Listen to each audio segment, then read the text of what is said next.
Public administration में मैंने कल जो है इसका सामान्य परिचय बताया था, जनरल इंट्रोडक्शन इसका मैंने कल बताया था आप लोगों को। और आज से मैं स्टार्ट करूंगा टॉपिक, और ये टॉपिक आज का रहेगा प्रशासन यानी एडमिनिस्ट्रेशन।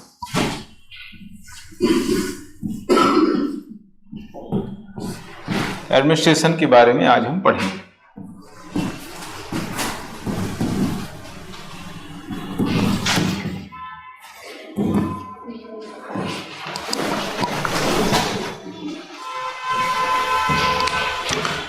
देखिए, तीन वर्ड बहुत ही परस्पर संबंधित हैं, इनको हम पहले समझ लेंगे तो ज्यादा इजी रहेगा प्रशासन को समझने में। एक होता है शासन, फिर आता है प्रशासन, और फिर लोक प्रशासन।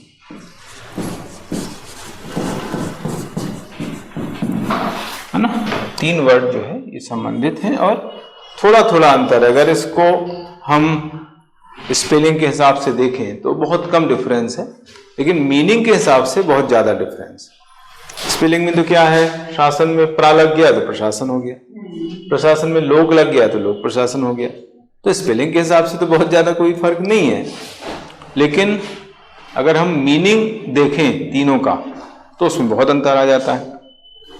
जैसे शासन यानी गवर्नमेंट, शासन गवर्नमेंट, प्रशासन यानी एडमिनिस्ट्रेशन, और लोक प्रशासन यानी पब्लिक एडमिनिस्ट्रेशन, ये इंग्लिश टर्म। शासन यानी सरकार हम उसको कहते हैं।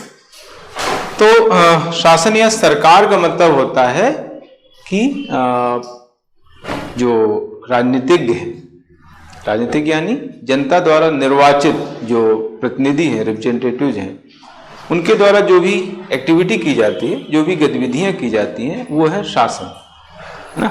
जनता द्वारा निर्वाचित जो जनप्रतिनिधि हैं या सांसद, विधायक, मंत्री, मिनिस्टर्स हैं, इनके द्वारा जो भी जनता के लिए कार्य किए जाते हैं, जो भी गतिविधियां या एक्टिविटी की जाती हैं, उनको हम कहते हैं शासन। ठीक है, निर्वाचित जो प्रतिनिधि हैं वो जो भी काम करते हैं, जो भी एक्टिविटी करते हैं पब्लिक इंटरेस्ट में, जनता के हित में, तो उसको हम शासन बोलते हैं। प्रशासन, प्रशासनिक अधिकारियों द्वारा जो काम किए जाते हैं वो प्रशासन हो गया, है ना। राजनीतिज्ञों द्वारा, जो पॉलिटिशियंस हैं, उनके द्वारा जो काम किए जाते हैं, जो भी एक्टिविटी की जाती है, वो शासन हो गया। प्रशासनिक अधिकारी यानी जो नियुक्त किए गए जो पदाधिकारी ऑफिसर्स हैं, जो अपॉइंट किए गए हैं, उनके द्वारा जो भी काम किए जाते हैं वो प्रशासन हो गया। लोक प्रशासन में जो लोक वर्ड लग गया है, ये कहीं ना कहीं सरकारी क्षेत्र को इंगित करता है ना, गवर्नमेंट सेक्टर। तो गवर्नमेंट सेक्टर यानी सरकारी क्षेत्र में जो भी एक्टिविटी होती है, सरकारी क्षेत्र में जो एक्टिविटी होगी वो पब्लिक इंटरेस्ट में, जनता के हित में होगी, है ना। गवर्नमेंट सेक्टर या सरकारी क्षेत्र में जनता के हित में जो भी एक्टिविटीज होती हैं, जो भी गतिविधियां होती हैं, उनको हम जो है लोक प्रशासन के अंतर्गत मानते हैं। प्रशासन में सरकारी क्षेत्र भी आता है और निजी क्षेत्र भी आ जाता है, दोनों सेक्टर्स आ जाते हैं, है ना। गवर्नमेंट सेक्टर और प्राइवेट सेक्टर, सरकारी क्षेत्र और निजी क्षेत्र, दोनों में जो भी एक्टिविटी की जाती है, किसके द्वारा, ऑफिसर्स द्वारा, नियुक्त किए गए जो पदाधिकारी हैं उनके द्वारा सरकारी क्षेत्र और निजी क्षेत्र दोनों में जो एक्टिविटी होती है उसको हम कहते हैं प्रशासन। यानी प्रशासन जो है ब्रॉड है, प्रशासन ब्रॉड है, और लोक प्रशासन यानी पब्लिक एडमिनिस्ट्रेशन जो है ये संकुचित है। ये सरकारी क्षेत्र को इंगित करता है, क्योंकि यहां पर लोक जो वर्ड है इसका मीनिंग होता है सरकार, गवर्नमेंट। तो अब क्लियर हो गया, शासन, प्रशासन और लोक प्रशासन। शासन मतलब राजनीतिज्ञों द्वारा जो काम किया जाता है वो शासन हो गया। पॉलिटिशियंस, पॉलिटिशियंस कौन होते हैं, जो निर्वाचित होते हैं, इलेक्टेड होते हैं, जनता द्वारा जिनको निर्वाचित किया जाता है, जिनको पब्लिक इलेक्ट करती है, उनके द्वारा जो भी एक्टिविटी की जाती है, जो भी कार्यकलाप किए जाते हैं, जो भी गतिविधियां की जाती हैं, उनको हम कहते हैं शासन। पॉलिटिशियंस में कौन आते हैं? उसमें एमएलए जाते हैं, एमपी जाते हैं यानी विधायक सांसद आते हैं, और मिनिस्टर या मंत्री आते हैं, प्रधानमंत्री आते हैं, मुख्यमंत्री आते हैं, है ना। ये सारे क्या हैं? पॉलिटिशियंस। तो इनके द्वारा जो भी काम होता है उसको हम कहते हैं शासन। इसलिए जो वर्ड यूज होता है उसको हम देखते हैं मध्य प्रदेश शासन लिखते हैं। मध्य प्रदेश शासन लिखा जाता है, केंद्र शासन, है ना। केंद्रीय प्रशासन वर्ड यूज नहीं होता है। केंद्र शासन, राज्य शासन, सेंट्रल गवर्नमेंट, स्टेट गवर्नमेंट, ऐसा वर्ड यूज होता है, क्योंकि वो काम कौन कर रहे हैं? प्रधानमंत्री कर रहे हैं, मंत्रिपरिषद काउंसिल ऑफ मिनिस्टर्स कर रही है, पीएम कर रहे हैं, और स्टेट में सीएम कर रहे हैं, स्टेट की काउंसिल ऑफ मिनिस्टर्स राज्य मंत्रिपरिषद कर रही है। इसलिए उसको राज्य शासन बोलते हैं और केंद्रीय शासन बोलते हैं, ठीक है। लेकिन जिला शासन कभी नहीं आपने सुना होगा, जिला शासन नहीं सुना होगा। जिला प्रशासन आता है, डिस्ट्रिक्ट एडमिनिस्ट्रेशन आता है। क्यों आता है? क्योंकि कलेक्टर होता है, उसमें सर्व मेन होता है। और कलेक्टर कौन होता है? कलेक्टर नियुक्त किया गया पदाधिकारी होता है, प्रशासनिक अधिकारी होता है कलेक्टर। कलेक्टर है, और एडिशनल कलेक्टर होता है, एसडीएम होते हैं, तहसीलदार, ये सब जो है डिस्ट्रिक्ट एडमिनिस्ट्रेशन के पार्ट हैं। तो इसलिए उसको डिस्ट्रिक्ट एडमिनिस्ट्रेशन बोला जाता है, जिला प्रशासन बोलते हैं, ऐसे उसको समझ सकते हैं। और नीचे हम आए तो स्थानीय प्रशासन वर्ड कहीं कहीं बोल देते हैं, जो गलत है। स्थानीय, लोकल एडमिनिस्ट्रेशन नहीं है, local government word, local government या लोकल सेल्फ गवर्नमेंट भी बोलते हैं। ये हमारे कॉन्स्टिट्यूशन में वर्ड यूज हुआ है। लोकल गवर्नमेंट भी लिखा है, लोकल सेल्फ गवर्नमेंट भी लिखा हुआ है। हमारी राज सूची के अंतर्गत, स्टेट लिस्ट के अंतर्गत दो वर्ड यूज हुए हैं, local government and local self government. Rural क्षेत्र में, ग्रामीण क्षेत्र में जो काम होता है पंचायतों द्वारा, तो वहां पर लिखा है लोकल गवर्नमेंट। अर्बन सेक्टर में जो काम होता है, नगरीय क्षेत्र में जो काम होता है नगरीय निकायों द्वारा, वहां पर लिखा है लोकल सेल्फ गवर्नमेंट। ये राज सूची के अंतर्गत लिखा हुआ है ऐसा। तो ये बहुत बारीक है, हालांकि इतना कोई ध्यान नहीं देता, लेकिन है ये ऐसा। आई बात समझ में? तो क्या है? लोकल गवर्नमेंट, ना कि लोकल एडमिनिस्ट्रेशन। कई जगह लोकल एडमिनिस्ट्रेशन वर्ड यूज करते हैं, लोकल एडमिनिस्ट्रेशन गलत वर्ड। ऐसा क्यों?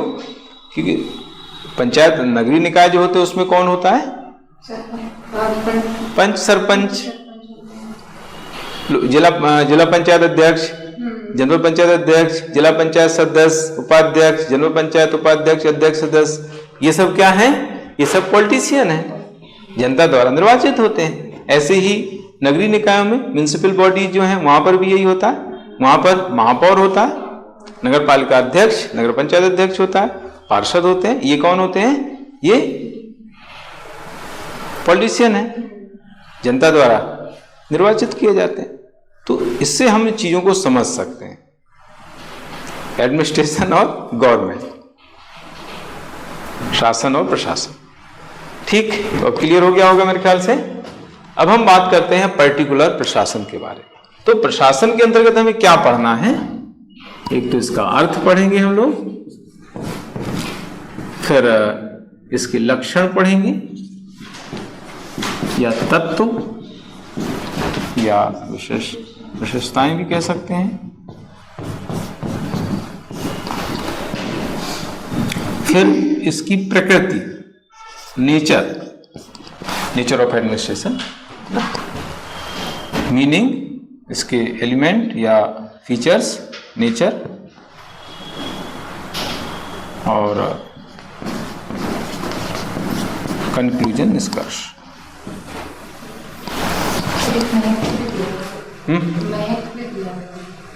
नहीं, महत्व तो खैर हम पब्लिक एडमिनिस्ट्रेशन में पढ़ेंगे, आगे पब्लिक एडमिनिस्ट्रेशन के अंतर्गत वो महत्व पढ़ेंगे।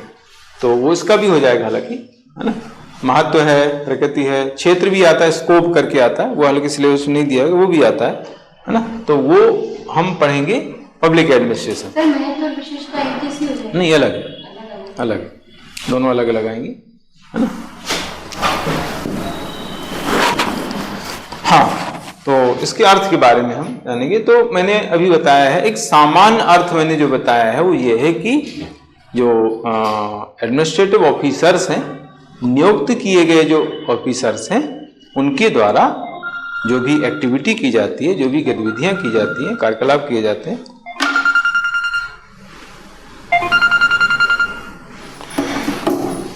उनको हम कहते हैं एडमिनिस्ट्रेशन।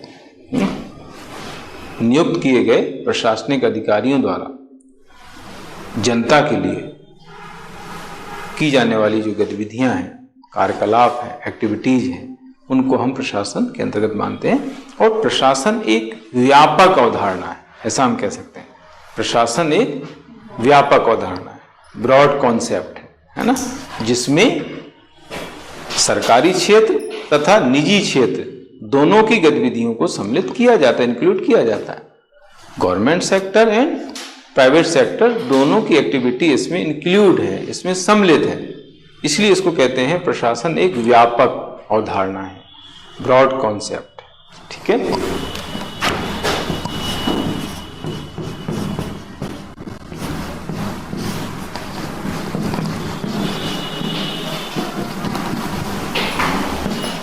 इसमें हम लोक प्रशासन और निजी प्रशासन,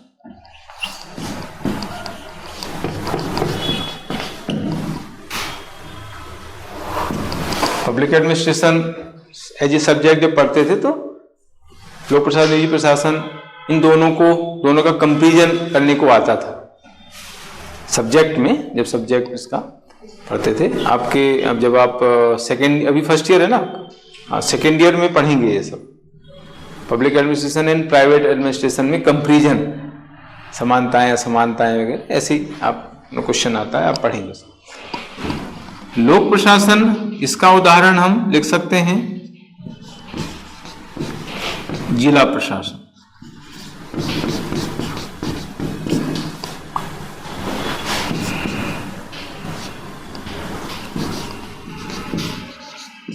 निजी कंपनी जैसे टीसीएस या इन्फोसिस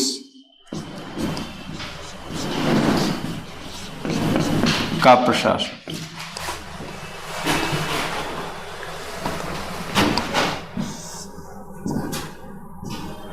इसमें सार्वजनिक हित पर बल दिया जाता है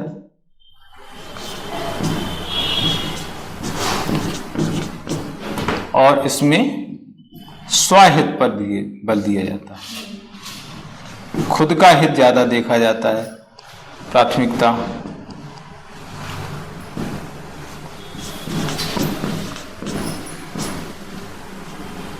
सेवा की भावना,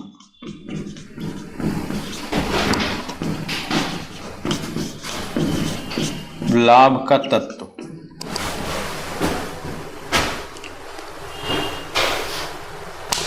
है ना। तो ये इस तरीके से हम एडमिनिस्ट्रेशन जो है, प्रशासन को ऐसे समझ सकते हैं कि दोनों चीजें इसमें आ जाती हैं। लोक प्रशासन भी आ जाता है, निजी प्रशासन भी आ जाता है। लोक प्रशासन के अंतर्गत जिला प्रशासन है, उसको हम सम्मिलित करते हैं। और निजी प्रशासन में कोई भी निजी कंपनी है, इन्फोसिस है, टीसीएस, कोई भी हम उसमें लिख सकते हैं, तो उसका जो एडमिनिस्ट्रेशन है वो निजी प्रशासन के अंतर्गत आता है। लोक प्रशासन में जनता के हित को प्राथमिकता दी जाती है, और कोई भी निजी कंपनी है वो खुद के हित को ज्यादा प्राथमिकता देगी, उसको फायदा होगा तो करेगी, नहीं तो नहीं करेगी कोई काम, है ना। कोई भी कंपनी, कोई भी जो है प्रोग्राम लॉन्च करती है, कोई भी प्लान तैयार करती है, तो उसमें सबसे पहले खुद के हित का ध्यान रखा जाता है और वो लाभ पर प्रेरित होता है, लाभ के आधार पर संचालित होता है। लाभ अगर उसको होगा, फायदा होगा, तो वो काम करेगी, नहीं तो नहीं करेगी, बंद कर देगी। लेकिन जो लोक प्रशासन है उसमें जनता के हितों का ध्यान रखा जाता है और उसका जो पर्पज होता है वो होता है सेवा की भावना, जनता की सेवा करना। तो ये है। इसके अगर हम अर्थ की बात करें, ये तो मैंने एक सामान्य अवधारणा बताई है, प्रशासन की अवधारणा के अंतर्गत मैंने बताया, इसका कॉन्सेप्ट बताया है। अगर इसके हम अर्थ की बात करें तो जो प्रशासन है वो एडमिनिस्ट्रेशन, इसका अंग्रेजी शब्द है, और एडमिनिस्ट्रेशन जो है वो दो वर्ड है इसमें, एडमिनिस्ट्रेशन में।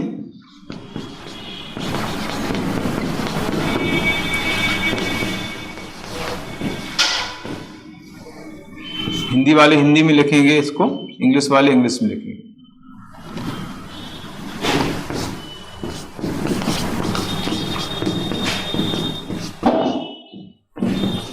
है ना, हिंदी मीडियम में जिनको लिखना है उनके लिए है कि इंग्लिश टर्म को भी हिंदी में लिखना पड़ेगा, देवनागरी में। जैसे एडमिनिस्ट्रेशन इंग्लिश टर्म है तो इसको भी आपको ऐसे लिखना पड़ेगा, एडमिनिस्ट्रेशन को एडमिनिस्ट्रेशन इंग्लिश में नहीं लिखना है, हिंदी में एडमिनिस्ट्रेशन आपको लिखना। और इंग्लिश वाले हैं तो इंग्लिश में तो उनको लिखना ही लिखना है। तो इसमें दो वर्ड हैं, एड प्लस मिनिस्ट्रेशन।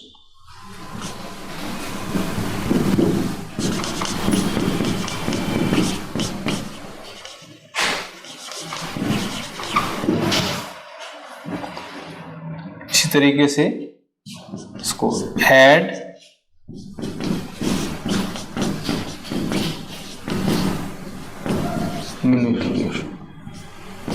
इंग्लिश टर्म को हिंदी में लिखने में थोड़ी सी प्रॉब्लम आती है, तो उसको पहले लिख करके देखना पड़ेगा, प्रैक्टिस करनी पड़ेगी।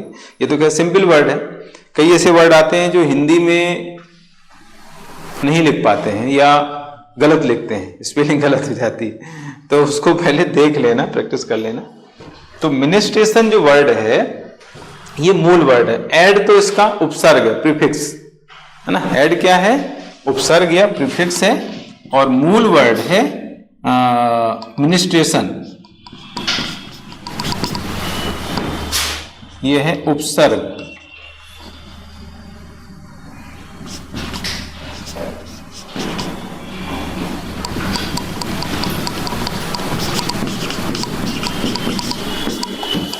और ये मूल वर्ड है मिनिस्ट्रेशन, और ये मिनिस्टेयर से बना है।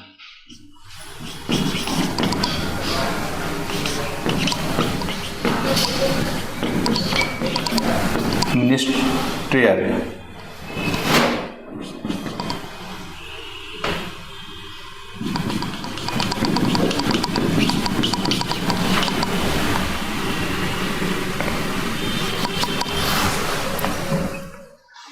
है ना, और इसका मतलब होता है टू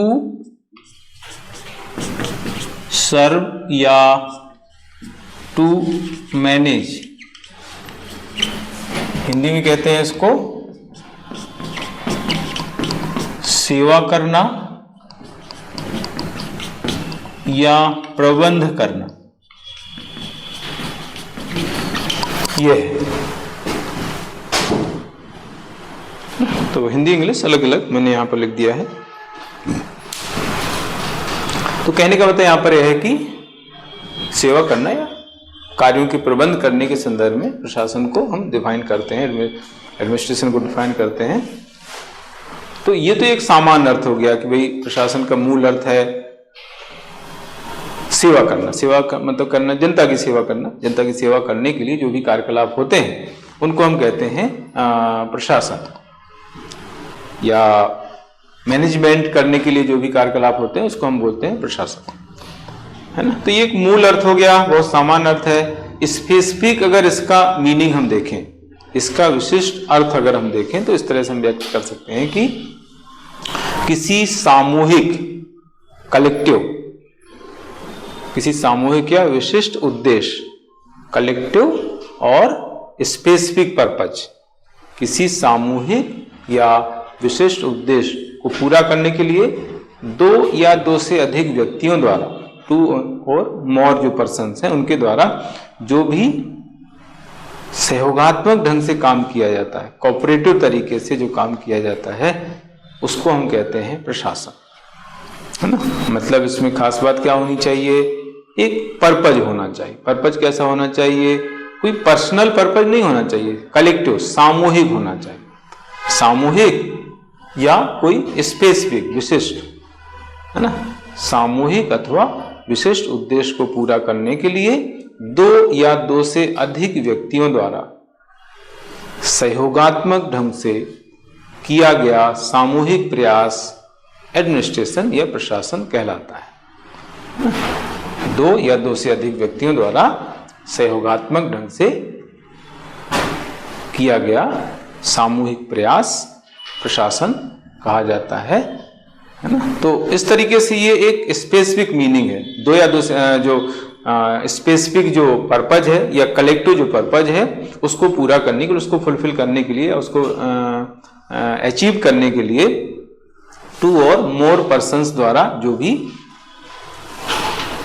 कोऑपरेटिव तरीके से जो भी कलेक्टिव एफर्ट्स लगाए जाते हैं उसको हम एडमिनिस्ट्रेशन कहते हैं। हिंदी में अगर कहें तो किसी सामूहिक या विशेष उद्देश्य को पूरा करने के लिए दो या दो से अधिक व्यक्तियों द्वारा सहयोगात्मक ढंग से किया गया सामूहिक प्रयास प्रशासन कहलाता है। तो अब हम क्या करेंगे, ये जो मैंने डेफिनेशन बताई है इससे हम क्या करेंगे, इसके लक्षण या इसके तत्व के पॉइंट निकाल लेंगे। आपको अलग कहीं जाने की जरूरत ही नहीं है, ये और जगह हम अप्लाई कर सकते हैं। जो हम डेफिनेशन लिखते हैं उसी डेफिनेशन से लक्षण या विशेषताएं या तत्व हम निकाल लेते हैं। कुछ पॉइंट वहीं से आपको निकल के आ जाएंगे, आपको याद नहीं करना पड़ेगा, याद करना आपका काफी बच जाता है। आगे हम ऐसा करेंगे, आगे भी मैं बताऊंगा कैसे हम चीजों को यहीं से निकाल लेते हैं। ठीक है, तो इसमें मैंने डेफिनेशन में क्या क्या बातें कही हैं। उद्देश्य, उद्देश्य की बात कही सबसे पहले। तो उद्देश्य किस तरह का होना चाहिए, सामूहिक, कलेक्टिव। सामूहिक का मतलब यह है कि किसी एक व्यक्ति का उद्देश्य नहीं होना चाहिए, एक से ज्यादा लोगों का उसमें हित हो। जैसे मैं एग्जाम्पल करूं, जैसे मान लीजिए किसी व्यक्ति के दरवाजे के पास में, यानी दरवाजे के बिल्कुल लगा हुआ कोई पत्थर पड़ा है और उसको अगर हटाया जाता है, कई लोग मिलकर हटाते हैं, तो वो प्रशासन नहीं कहा जाएगा, क्योंकि उसमें सामूहिक उद्देश्य नहीं है, उसमें उस परिवार का ही हित है, उस परिवार को प्रॉब्लम आ रही, एक परिवार की बात है। वही पत्थर अगर रोड पे पड़ा हुआ है, लोगों को प्रॉब्लम आ रही है, आने जाने वालों को, तो उसको अगर हटाते हैं तो एडमिनिस्ट्रेशन कहा जाएगा। दो तीन लोग मिलकर के हटाते हैं, ज्यादा, दो से ज्यादा लोग हटाते हैं। तो कहने का मतलब यहां पर यह है कि जो पर्पज होना चाहिए, जो उद्देश्य होना चाहिए, कैसा होना चाहिए, सामूहिक होना चाहिए और विशिष्ट होना चाहिए, है ना। तो पहला पॉइंट इसमें तत्व का क्या हो गया, सामूहिक अथवा विशिष्ट उद्देश्य का होना।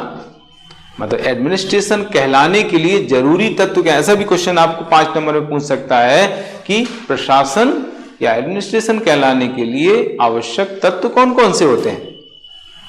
तो क्या उसमें हो जिससे हम उसको एडमिनिस्ट्रेशन कह सकें। जैसे मैंने अभी एग्जाम्पल दिया कि पत्थर एकदम घर के पास में पड़ा है, उसको अगर ज्यादा लोग उठा रहे हैं तो भी वो एडमिनिस्ट्रेशन नहीं कहा जाए। क्यों, क्योंकि उसका उद्देश्य व्यक्तिगत है, निजी है, सामूहिक नहीं है, इसलिए उसको एडमिनिस्ट्रेशन नहीं कह सकते उस कार्य को। आई बात समझ में। तो सबसे पहली चीज, सबसे पहली जो कंडीशन है प्रशासन कहलाने के लिए वो क्या है, सामूहिक अथवा विशिष्ट उद्देश्य का होना। पहला पॉइंट हो गया, ये लक्षण भी हो गया, ये आवश्यक तत्व भी हो गए, है ना। प्रशासन के लक्षण बताइए, 5 नंबर में क्वेश्चन आ सकता है। प्रशासन की विशेषताएं बताइए, 5 नंबर में क्वेश्चन आ सकता है। प्रशासन के लिए कौन कौन से आवश्यक तत्व हैं, 5 मार्क्स में पूछ सकता है। लगभग पॉइंट समान है। हाँ, अगर किसी भी चीज की विशेषताएं पूछे तो क्या उसमें भी भूमिका है?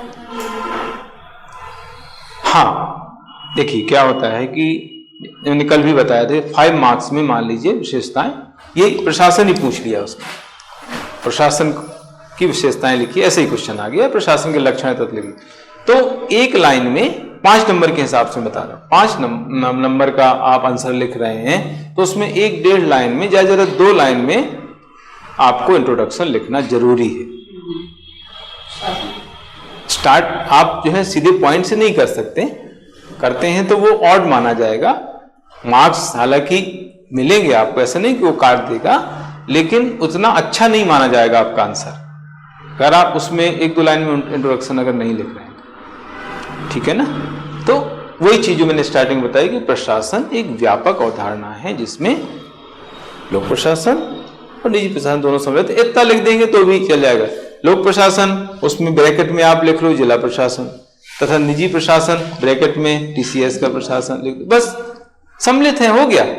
अब उसमें बहुत ज्यादा आप डिटेल नहीं कर सकते क्योंकि अब आगे जो उसके लक्षण पूछे हैं वो आपको लिखना, वो मेन है, मेन तो वही है ना, पूछे तो वही। आप 4-5 लाइन में पता चला कि इंट्रोडक्शन ही लिख रहे हैं तो मतलब क्या है, फिर इंट्रोडक्शन के लिए आपके पास समय और स्पेस कहाँ बचा। और सर अगर जैसे विशेषताएं 3 मार्कर में पूछी तो फिर 3 विशेषताएं लिख के हट जाना है। हाँ बस उसमें तो क्या इंट्रोडक्शन तो क्या लिखे, उसमें तो बस सीधे पॉइंट 3 पॉइंट आपको डाल दें। हाँ उसमें भी आपने जो क्वेश्चन पूछा उसके बारे में बता दूं। जैसे मान लीजिए 3, अब 2 लाइन है आपके पास, 3 नंबर में क्वेश्चन पूछा गया, विशेषताएं पूछी गई, कोई 3 विशेषताएं पूछ ली है ना, तो आपको छोटे छोटे 3 पॉइंट बना लेना। 1 पॉइंट मतलब 2 पॉइंट छोटे हो जाएंगे, 1 पॉइंट बड़ा हो जाएगा। तो अब बच्चे क्या सोचते हैं, एक लाइन में केवल 1 ही पॉइंट लिखना है, ऐसा जरूरी नहीं है। एक लाइन में 2 पॉइंट आप लिख सकते हैं, छोटे छोटे पॉइंट लिख सकते हैं, और एक बड़ा पॉइंट दूसरी लाइन में लिख दो, खत्म बात। 3 पॉइंट आपके 2 लाइन में आ जाए, है ना। जैसे यही है, यही चलो पूछ लिया गया 3 मार्क्स में, है ना। तो पहला पॉइंट वही हो गया, विशिष्ट अथवा सामूहिक उद्देश्य, बस ये छोटा सा लिखते हैं। अब इसको पूरा डिटेल, पूरा इसका सेंटेंस बनाना जरूरी नहीं है यहाँ पर, है ना। विशिष्ट सामूहिक उद्देश्य का होना ये जरूरी नहीं है, केवल विशिष्ट ऑब्लिक, अथवा भी नहीं लिखो आप, तो विशिष्ट ऑब्लिक सामूहिक उद्देश्य, खत्म बात। कितना छोटा हो गया, 1 पॉइंट हो गया। अब एक इतना लिखने के बाद अब पूरी लाइन क्यों छोड़ रहे हैं, उसके आगे दूसरा पॉइंट डाल दो, दूसरा पॉइंट लिख दो। 2 या 2 से अधिक व्यक्ति, ये हो गया। इसके बाद व्यक्तियों के बीच सहयोग की भावना, 1 पॉइंट और आ जाएगा आपका। औपचारिक ऑब्लिक बड़ा संगठन, देखो 4 पॉइंट हो गए। 2 लाइन में आप 4 पॉइंट, 4 लक्षण या विशेषताएं लिख सकते हैं। अब इतना आप लिख रहे हैं तो आपको 3 में 3 मिलना है पक्के में। अब अगर स्टूडेंट समझदारी नहीं रखे, उसको समझ नहीं है, तो पता चला कि 2 ही पॉइंट नहीं लिख पाया वो, क्योंकि बड़े बड़े सेंटेंस बना रहा है। चीज वही है, मतलब वही निकलना है। आप उसको पूरा सेंटेंस में लिखो या उसको संक्षेप में लिखो, बात तो वही है, उससे कोई अंतर नहीं आना है। लेकिन हम अगर संक्षेप में चीजें कह रहे हैं तो हम ज्यादा चीजें कह पा रहे हैं। इसलिए हमेशा मैं कहता हूं, इसी को कहते हैं गागर में सागर भरना। तो मेंस में जिसको गागर में सागर भरना आ गया, उसकी जीत निश्चित है, उसका सिलेक्शन पक्का है। मेंस में यही तो सीखना, यही तो तैयारी होती है मेंस, ठीक है। हाँ, तो हम बात कर रहे थे इसका जो मैंने अर्थ बताया है, उस अर्थ से ही हम निकाल रहे हैं इसके लक्षण या तत्व। तो पहला मैंने सेंटेंस जो बोला था अर्थ का, उसमें बताया था कि विशिष्ट अथवा सामूहिक उद्देश्य का होना, है ना। विशिष्ट अथवा सामूहिक उद्देश्य का होना, ये हो गया। 2 या 2 से अधिक व्यक्तियों द्वारा कार्य करना, ये दूसरा पॉइंट हो गया, है ना। 2 या 2 से अधिक व्यक्तियों द्वारा कार्य करना, यदि इसमें 2 या 2 से अधिक व्यक्तियों द्वारा कार्य करना जरूरी होता है, तभी उसको प्रशासन कहेंगे। एक व्यक्ति द्वारा कोई काम किया है तो उसको एडमिनिस्ट्रेशन अंतर्गत नहीं माना जाता। इसके बाद आता है उनके बीच सहयोग की भावना होना।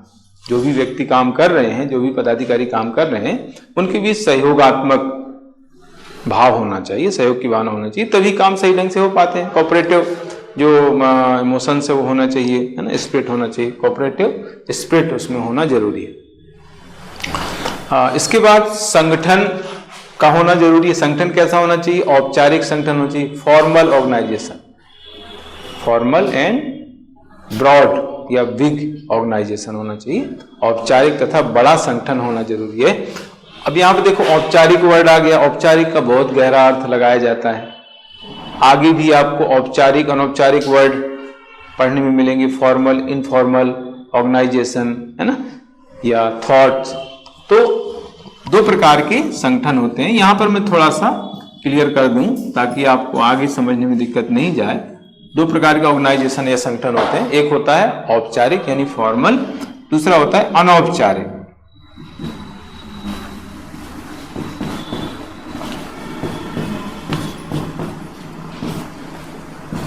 फॉर्मल इनफॉर्मल इंग्लिश में कहते हैं।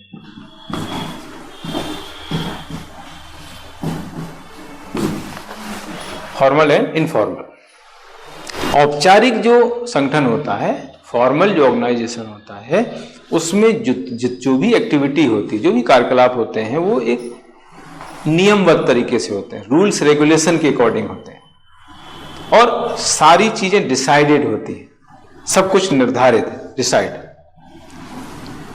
कौन उच्च पदाधिकारी होगा, किसके पास कितने अधिकार होंगे, अथॉरिटीज होंगी, सत्ता होगी, कौन किसके प्रति उत्तरदायी या रिस्पॉन्सिबल होगा, कौन किसको ऑर्डर देगा, है ना, कौन किस पर नियंत्रण रखेगा, कौन किसका सुपरविजन या पर्यवेक्षण करेगा, ये सारी चीजें डिसाइड होती हैं।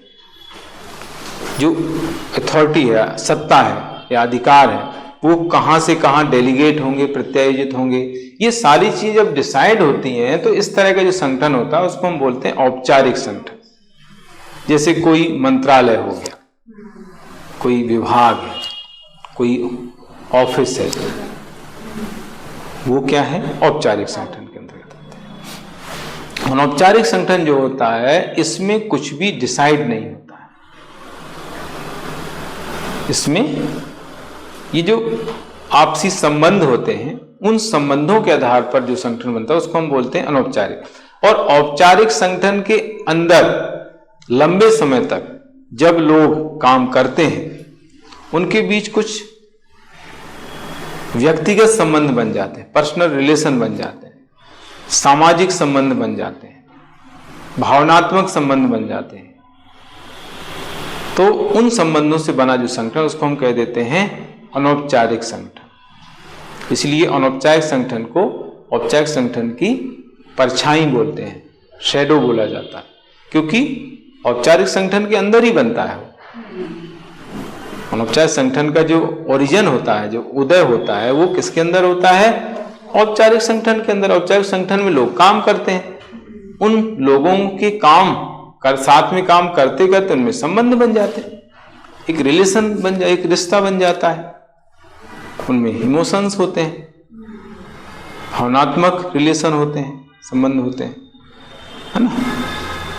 जैसे कोई कार्यालय है, ऑफिस है, तो वहां पर ऑफिस के लेवल की जो बात होगी उसको हम औपचारिक बातचीत कहेंगे। बातचीत भी होती है ना, औपचारिक बातचीत, अनौपचारिक बातचीत होती है, आप वर्ड सुनते हैं, वही औपचारिक बातचीत है। जब घरेलू बात होती है तो अनौपचारिक बात हो गई, अनौपचारिक चर्चा, है ना। जैसे मान लीजिए अब जो टाइम होता है, उस टाइम पर जो भी चर्चाएं होती हैं ऑफिस के लेवल की होती हैं, वो औपचारिक है। जब जो भी स्टाफ है, जो भी मजदूर है या जो भी वर्कर हैं, जब लंच करते हैं, आपस में बात करते हैं, भाई बच्चा कैसा है ना, बीवी की तबीयत कैसी है, बच्चा कहाँ पर स्कूल जा रहा है, कौन से स्कूल में पढ़ रहा है ना, कहाँ पर कोचिंग कर रहा है, और बेटी की शादी करना है, कोई लड़का बताओ। तो इस तरह की चर्चाएं जो होती हैं वो अनौपचारिक चर्चाएं होती हैं, है ना। ऑफिस के लेवल की जब बातचीत होती है, भाई ये काम करना है, इसको इस तरह से करो, इस तरह के ऑर्डर दिए जाते हैं, तो वो बातचीत जो होती है उसको औपचारिक बातचीत कहा जाता है। वो औपचारिक संगठन के लेवल की होती है ना। तो ये जो औपचारिक संगठन की हम बात कर रहे हैं, ये संगठन कैसा है, ये नियमबद्ध तरीके से काम करता है, रूल्स रेगुलेशन इसमें फॉलो होते हैं, है ना। इसमें ऑर्डर दिए जाते हैं, उन ऑर्डर्स को जो है निचले स्तर के जो कर्मचारी हैं, सबऑर्डिनेट्स हैं, अधीनस्थ हैं, उनको मानना पड़ता है, ठीक है। तो यहाँ पर जो हम पब्लिक एडमिनिस्ट्रेशन की बात कर रहे हैं, चाहे पब्लिक एडमिनिस्ट्रेशन सभी में जो है जो संगठन होता है वो कैसा होता है, औपचारिक होता है। औपचारिक संगठन ही काम करता है। ठीक है। इसके बाद जो भी पदाधिकारी हैं जो काम कर रहे हैं उनके पास सत्ता होती है, उनके पास अधिकार होते हैं और उन अधिकारों के आधार पर जो है वो काम करते हैं, आदेश देते हैं, उन आदेशों का पालन होता है ना।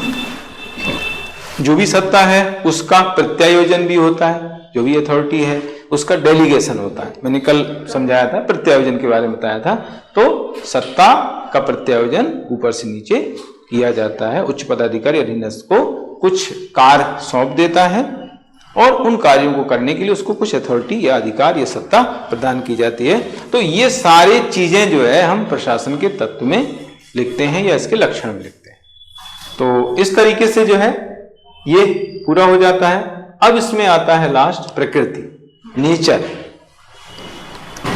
Nature of administration.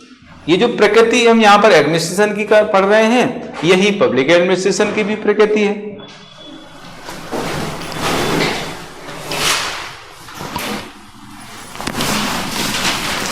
प्रशासन की प्रकृति, नेचर ऑफ एडमिनिस्ट्रेशन।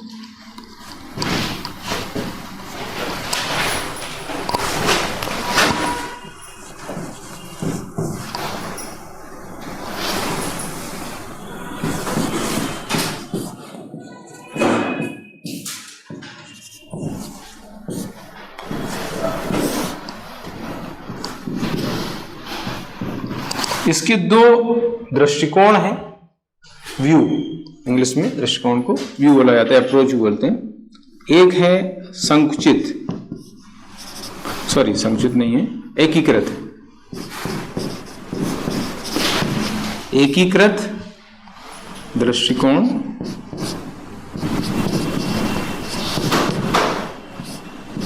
इंटीग्रल बोलते हैं इसको।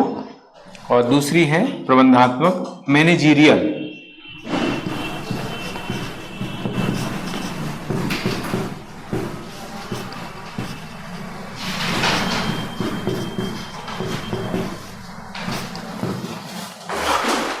पर्टिकुलर कोई एक दृष्टिकोण भी आपको 3 नंबर में पूछ सकता है। प्रशासन की प्रकृति से संबंधित एकीकृत दृष्टिकोण को समझाइए 3 नंबर, या प्रशासन की प्रकृति के संबंध में प्रबंधात्मक या मैनेजीरियल व्यू को समझाइए। अलग अलग आपको 3 मार्क्स में पूछे जा सकते हैं दोनों व्यू या अप्रोच। एकीकृत, इंटीग्रल, प्रबंधात्मक, मैनेजीरियल दृष्टिकोण को व्यू भी लिखा जाता है इंग्लिश में और अप्रोच भी लिखा है, दोनों वर्ड यूज होते हैं, है ना।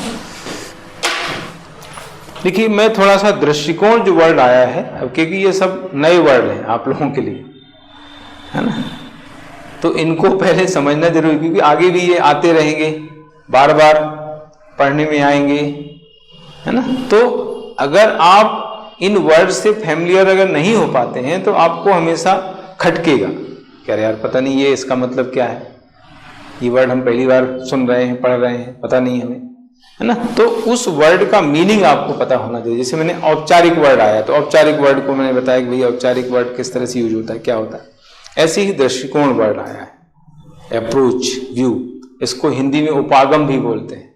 दृष्टिकोण को हिंदी में उपागम भी बोला जाता है, इंग्लिश में व्यू लिखते हैं और अप्रोच भी लिखा जाता है। तो ये क्या होता है कि किसी विषय के संबंध में किसी विचारक ने, किसी थिंकर ने अपना विचार दिया है। कोई भी विषय है, कोई भी सब्जेक्ट है, उसको लेकर के एक विचारक है, एक थिंकर है, उसने अपना व्यू दिया है, अपना विचार दिया है, अपना थॉट दिया है, तो उसको हम कह देते हैं दृष्टिकोण, है ना। उसने बोल दिया कि भाई इस तरह का है ये। अब वो जरूरी नहीं कि दूसरे के हिसाब से भी सही हो, उसने अपने विचार से किया है, अपने दिमाग से बोला है, दूसरे के हिसाब से दूसरा भी हो सकता है, ठीक है। तो दृष्टिकोण जो होता है वो अलग अलग जो विचारक हैं उनका अपना खुद का विचार होता है, उनका नजरिया होता है, ठीक है, उनके सोचने का तरीका होता है, जो दूसरे से मेल खाए ऐसा जरूरी नहीं है, डिफरेंट भी हो सकता है या मेल भी खा सकता है। अब ये जो विचार दिया गया है, ये जो दृष्टिकोण दिया गया है, ये अगर ज्यादातर विचारकों द्वारा, ज्यादातर लोगों द्वारा मान्य कर दिया जाता है, स्वीकार कर लिया जाता है, तो वो बन जाती है विचारधारा, जिसको इंग्लिश में कहते हैं थ्योरी। वो थ्योरी है। दृष्टिकोण का जो विकसित रूप होता है वो होती है विचारधारा, इंग्लिश में उसको थ्योरी बोलते हैं। जो 6 थ्योरी अभी हम पढ़ेंगे, लोक प्रशासन, पब्लिक एडमिनिस्ट्रेशन में 6 थ्योरी, 6 विचारधाराएं। आपके सिलेबस में उसको सिद्धांत लिखा हुआ है। सिद्धांत को इंग्लिश में थ्योरी भी बोलते हैं, प्रिंसिपल्स भी बोलते हैं। सिद्धांत प्रिंसिपल्स भी है और थ्योरी भी है। हिंदी में एक्चुअली विचारधारा थ्योरी है और सिद्धांत प्रिंसिपल, ऐसा होता है सही अगर हम देखें। लेकिन आपके सिलेबस में दोनों जगह थ्योरी दिया, आप देखेंगे तो लोक प्रशासन के सिद्धांत दिए गए हैं और संगठन के सिद्धांत दिए गए हैं। दोनों दिए हैं, जबकि लोक प्रशासन संबंधी विचारधाराएं हैं और संगठन संबंधी सिद्धांत है। यानी एक जगह थ्योरी है, एक जगह प्रिंसिपल है। बहुत बारीक चीजें हैं ये ऐसे पकड़ में नहीं आती हैं। बच्चे लोग, अब कई लोग पब्लिक एडमिनिस्ट्रेशन पढ़ाते हैं, मेरी बुक से ही पढ़ाते हैं ज्यादातर मार्केट में मेरी बुक से पढ़ाते हैं। अब उनको यही पता नहीं होगा कि थ्योरी प्रिंसिपल में क्या अंतर है, अप्रोच और थ्योरी में क्या अंतर है। हाँ, उसने भी, और उसने एक्चुअली क्या किया है कि उसने इंग्लिश गलत जगह, इंग्लिश अगर देखेंगे ना तो एक जगह थ्योरी लिखा हुआ है, एक जगह प्रिंसिपल लिखा हुआ है। इंग्लिश में लिखा है, लेकिन जहां पर उसको प्रिंसिपल लिखना चाहिए वहां पर थ्योरी लिख दिया है, जहां पर थ्योरी लिखना चाहिए वहां पर प्रिंसिपल लिख दिया इंग्लिश में। वो भी एक प्रॉब्लम वाला है ना। तो हम बात कर रहे थे अप्रोच यानी दृष्टिकोण और सिद्धांत की। तो दृष्टिकोण आया समझ में। दृष्टिकोण मतलब किसी विचारक द्वारा दिया गया खुद का विचार है, तो उसने बोल दिया कि इसका मतलब ये है, मेरे हिसाब से ये है ना। तो ये केवल दृष्टिकोण है, ये थ्योरी नहीं कह सकते। थ्योरी अब कब बन जाएगा वो, जब उसको ज्यादातर थिंकर्स द्वारा, ज्यादातर विचारकों द्वारा उसको मान्य कर लिया जाएगा, रिकॉग्नाइज जब हो जाएगा, तब जो है वो क्या हो जाएगा, वो हो गई थ्योरी। उसको हिंदी में कहते हैं विचारधारा, उसी को सिद्धांत भी लिख देते हैं। अब उस थ्योरी को क्लियर करने के लिए छोटे छोटे प्रिंसिपल्स होते हैं, इसको हम कहते हैं सिद्धांत। उस थ्योरी के अंदर होते हैं प्रिंसिपल्स, ऐसा चक्कर है। तो मतलब ये बताते हैं कि ये थ्योरी का मतलब ये होता है, उस थ्योरी को क्लियर करने के लिए, उस थ्योरी को एक्सप्लेन करने के लिए, स्पष्ट करने के लिए अलग अलग प्रिंसिपल्स दिए गए हैं, सिद्धांत दिए गए हैं। तो वो थ्योरी के अंदर है सिद्धांत, प्रिंसिपल्स। जैसे क्लासिकल थ्योरी है, क्लासिकल थ्योरी है। अब क्लासिकल थ्योरी के अंदर अलग अलग जो थिंकर्स हैं उन्होंने प्रिंसिपल्स दिए हैं। जैसे हेनरी फ्योल है, तो हेनरी फ्योल ने 14 सिद्धांत दिए, 14 प्रिंसिपल्स दिए। लूथर गुलिक ने 10 सिद्धांत दिए, एल उर्विक ने 8 सिद्धांत दिए, मेरी पार्कर पॉलेट ने 4 सिद्धांत दिए, मूने तथा रेले ने 4 सिद्धांत दिए, उर्विक ने सबके मिलाकर के फिर बाद में 29 सिद्धांत दे दिए उन्होंने।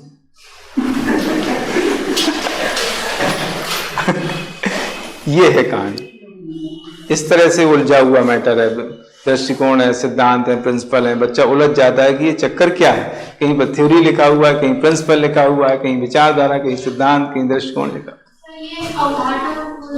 अवधारणा कॉन्सेप्ट होता है, उसको समझाना है ना। जैसे कोई थ्योरी है, उसका कॉन्सेप्ट, उसमें अर्थ वगैरह, मीनिंग वगैरह आ जाता है ना। अवधारणा मतलब उसकी व्याख्या, ऐसा हम कह सकते हैं। किसी चीज की व्याख्या करना, उसका कॉन्सेप्ट, ठीक है ना।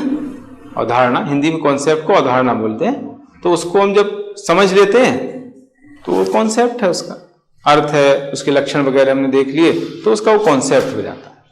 किसी भी, कोई भी टॉपिक है, कोई भी विचारधारा है, जब उसको हम समझते हैं तो उसका वो कॉन्सेप्ट कहलाता है, उसको हम कहते हैं अवधारणा। अवधारणा विचारधारा अलग है, विचारधारा को समझना वो है अवधारणा। कई विचारधारा को अवधारणा भी बोल देते हैं, है ना। वो डिफरेंस वाली चीजें माइनर डिफरेंस है इन सभी में। पब्लिक एडमिनिस्ट्रेशन यही दिक्कत तो है, बच्चे क्या रट लेते हैं और रट के फिर वहां पर लिखते हैं तो कुछ का कुछ लिखाता है। भाई जो चीज लिखनी चाहिए वो नहीं लिखती, दूसरी लिखा है, क्योंकि उन्होंने समझा तो है नहीं। अगर समझ ले तो लिखने में इजी हो जाए उनको, और वही चीज लिखें जो पूछी गई है। कभी कभी तो उल्टा ही लिखा जाता है, क्योंकि उन्होंने उस चीज को कॉन्सेप्ट कभी समझा ही नहीं, है ना। ठीक, तो आज यहां तक ही।